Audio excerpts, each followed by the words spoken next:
नमस्कार दोस्तों, स्वागत है हमारे यूट्यूब चैनल पे। आज हम लोग लेकर आए हैं दोस्तों प्यारा सा झूमर गीत।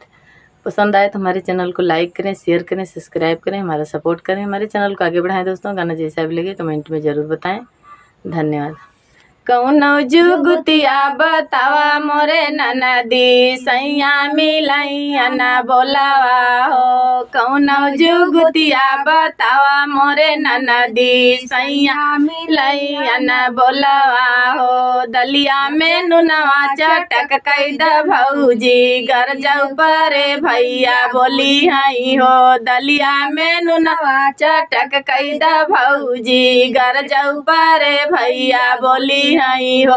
लंबा लंबा कवार खाई गए ननदी, तब न सैया बोलाई हो। लंबा लंबा कवार खाई गए ननदी, तब न सैया बोलाई हो। कौनो जुगतिया बतावा मोरे ननदी, सैया मिलैया न बोलावा हो। कौनो जुगतिया बतावा मोरे ननदी, सैया मिलैया न बोलावा हो। लोटवा के पनिया गरम कैद भौजी, घर जाऊ परे भैया बोली हई हो। लोटवा के पनिया गरम कैद भौजी, घर जाऊ परे भैया बोली हई हो। गरमाऊ पनिया पी गए ननदी, तब न सैया बोलई हो। गरमाऊ पनिया पी गए ननदी, तब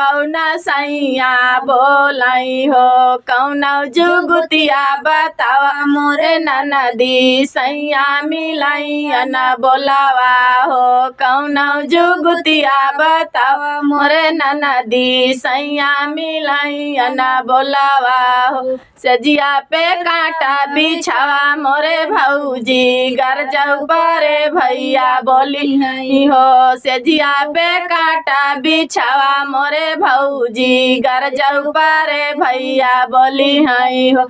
फेरी करवटिया सोई गए ननदी, तब न सैया बोलई हो। फेरी करवटिया सोई गए ननदी, तब न सैया बोलई हो।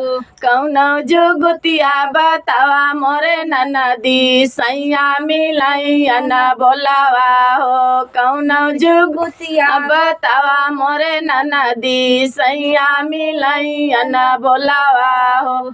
धन्यवाद दोस्तों, गाना कैसा लगे कमेंट में ज़रूर बताना।